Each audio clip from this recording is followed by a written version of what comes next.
we're going to cover factoring quadratics when a equals 1. But in order to understand that, the first thing we need to cover is multiplying binomials, which is a problem that looks like this.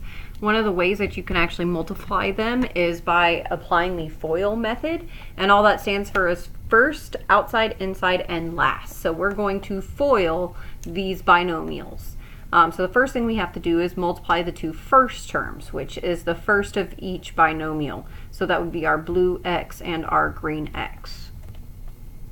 Now that we've multiplied those two together, then we are going to add all the other pieces together.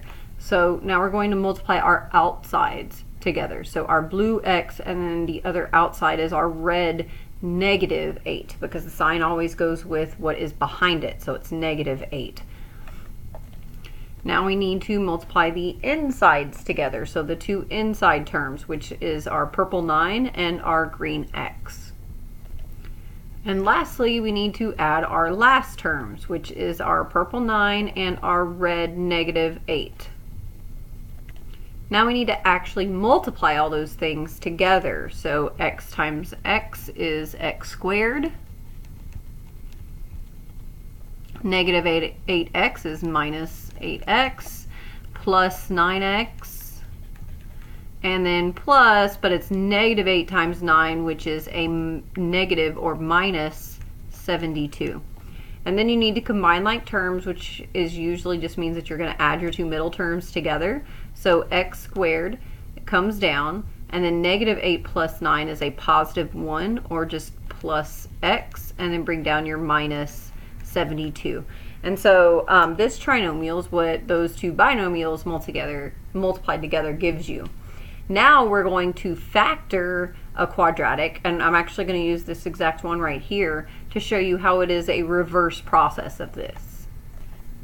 So first we need to look at how we're going to solve it, and the easiest way is doing one of the X patterns. And if you guys actually went through Algebra 1 here at Humble, you probably have seen it before, or maybe you might have seen one of your friends solving it that way, but it is a common way to solve them. And this is how you set up one of those problems. So on the top is always your target sum. You may not have heard it called that yet, but that's just the number you're trying to add to get. So what two numbers can you add to get this one, and what two numbers can multiply to give you this number? So that's your target product. So target sum, target product. What two numbers can add to give you this number and multiply to give you this number? And I'll show you how to fill that in a minute. So whenever you're looking at a problem like this one, your target sum always comes from the number in front of your x, and your target product is always the number in front of your x squared and your last term multiplied together. So whenever you go to fill out your x, you'll fill it out like this, where your target sum goes on the top, so in this case it is the number 1, and your target product goes on the bottom, which in this case is negative 72. And once you get good at this, you may be able to figure out two numbers that can multiply to give you a positive one, and add and give you a positive one, and can multiply and give you a negative 72. But if you cannot figure that out in your head, which is most people's problem, the easiest thing to do is to write all your multiples down. So starting from 1 and 72, and then go to 2, and will 2 go into 72? And if you don't know that, get out your calculator. And so you just do 72 divided by 2. Does it give you a whole number? Yes, so 2 and 36. And then 72 divided by 3. Does it give you a whole number? Yes, so 3 and 24. And 72 divided by 4. Does it give you a whole number? Yes, so 4 and 18. 72 divided by 5. Nope. 72 divided by 6. Yes, so 6 and 12. 72 divided by 7. Nope. 72 divided by 8. Yep, 8 and 9.